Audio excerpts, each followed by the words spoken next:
All right, this is 8.1b. We're going to consider some right triangle rules. So this is our warm-up. Remember that if you're being asked to solve a triangle, it just means you're going to find all the missing sides and angles. So the first thing that I always do whenever I know two angles, this is 90 degrees, this is 45 degrees, and I know that all triangles' interior angles add up to 180 degrees. So I can find this missing angle by just taking 180 minus 90 minus 45, and I'll find out that this is also 45 degrees. Okay, so this is an isosceles right triangle because it's a right triangle, and then it's isosceles because there are two angle measures that are the same. That means that the side lengths opposite those equivalent angle measures will be congruent. Okay, so these two sides, BT and AB, will be congruent. So I know then that if AB is 8, then BT is also going to be 8. Okay, so the measure of angle A is 45 degrees, and then to get this side length, AT, I can use a couple different methods. I could use some right triangle trig if I wanted, or I could use the Pythagorean theorem. Say I want to use the Pythagorean theorem, it means that 8 squared plus 8 squared would equal the side length AT squared. So I really end up that the square root of 128 is equal to AT. And I want to find all of these in radical form. I know it doesn't say that, but let's keep these in radical form so that we can prove point. Okay. So if I simplify 128 to 64 to 32, keep going, simplifying that root, we're going to end up with 8 times the square root of 2. Okay. Now find these ratios. This is what we're trying to get at in this section. Okay, AB over BT is 8 over 8. That ratio is 1. AT over BT, so the hypotenuse divided by either of the legs, 8 root 2 over 8, it gives us a ratio of square root of 2. Okay, and this is special for isosceles right triangles. These ratios are always going to be true. More on that in a second. Okay, special right triangles. So what about this one? See if you can solve. Hopefully you notice right away that this would be a 30-degree angle. All right, and then to get our side lengths here, we got to work a little bit harder. We don't have any congruent sides, so we need to use some right triangle trig. For side PM, we could use cosine, right? Cosine of 60 would be equal to side PM over 10, so it's really true that 10 times the cosine of 60 is equal to PM. If you type that into your calculator, you get that it's 5. All right, and then side UM, let's say that we want to use the Pythagorean theorem for that. That would mean that 5 squared plus UM squared is equal to 10 squared, right? And then when we solve this out and do a little bit of calculations, we get that side UM is equal to the square root of 75. And if we keep that again in radical form, then we end up with 5 times the square root of 3. Okay, so notice that we have 5 times the square root of 3, and then we have 10, which could also be thought of as like 5 times 2, right? So we have 5, 5, 5, and then we have a special ratio for this type of triangle as well. This is called a 30, 60, 90 triangle. UP over PM is 10 over 5, which is 2. That ratio between those sides is 2. UM over PM, 5 root 3 over 5 is equal to square root of 3, which again 5 root 3 is the length of UM, so that's significant.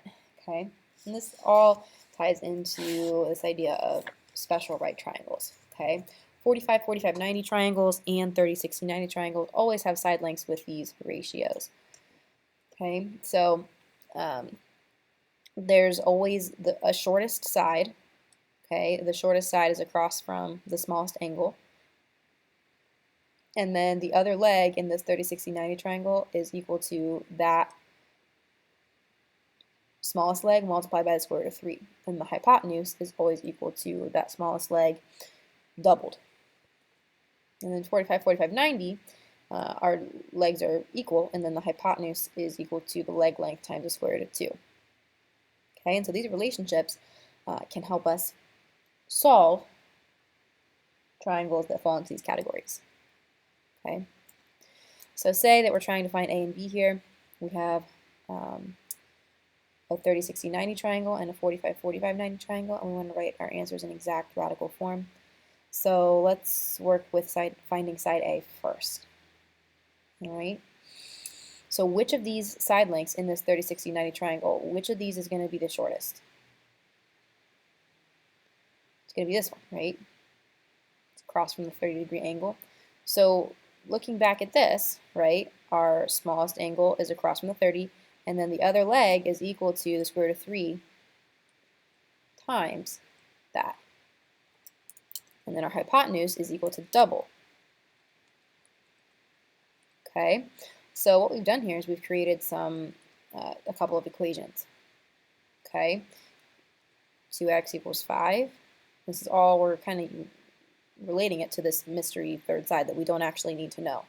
Okay, and then we also know that the value a that we're trying to find is equal to that mystery leg length times the square root of 3. And this left equation tells us that x is equal to 5 halves. And the transitive property tells us that, hey, if x is equal to a number, then we can just kind of set that equal to each other, right? We can plug in 5 halves for x. So then a equals 5 halves times the square root of 3, meaning that a is equal to 5 root 3 over 2. Okay, if you had used right triangle trig on this, I wouldn't really be mad. I think that's a great skill to use as well, right? You could have just taken the sine of 60 is equal to a over 5, and you would have gotten 5 times sine of 60. The problem with that, though, is if you type it into a calculator, you're going to get a decimal. You're not going to get exact radical form. So this method is how you can keep it with radicals, okay? And then using this other triangle, the 45, 45, 90, so this leg is equal to length B, which means this leg is also equal to length B. And then it means that the hypotenuse is double. It's double B, okay? So this one's actually pretty straightforward. We can just take our hypotenuse equation that we've created and solve for B to get that B is equal to, oh, excuse me, I'm sorry, guys.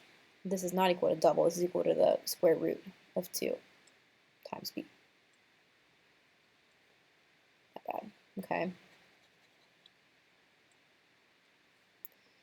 So then we have the square root of 2 times B is equal to 4. Let's divide both sides by the square root of 2. B equals 4 over square root of 2. This is not rational. Well, yeah, it's not rational. We want to make it be a fraction without a radical in the denominator. Okay, so let's simplify it fully. Multiply by the denominator over itself, and you'll end up with b is equal to 4 root 2 over 2. 4 and the 2 can simplify, so you end up getting that b is equal to 2 root 2. Okay. So these are the types of problems that you may see, you may be asked to work with, all right? So you may be wondering, why would I do this? Why would I follow this process when I can just use right triangle trig? And honestly, that's a great question, all right? It's because we're building up to a concept in mathematics that is incredibly important and will be important for your time in pre-calculus and calculus if you choose to go that route, okay? So let's consider a question like this, okay? As shown in this diagram, a right triangle, this triangle DEG, has an angle at the center of a circle. All right, so this angle here is being formed as shown. All right, EG, so this leg of the triangle has a length of 2 root 3 units. The measure of this angle is 30 degrees. What are the coordinates that fall on the circle?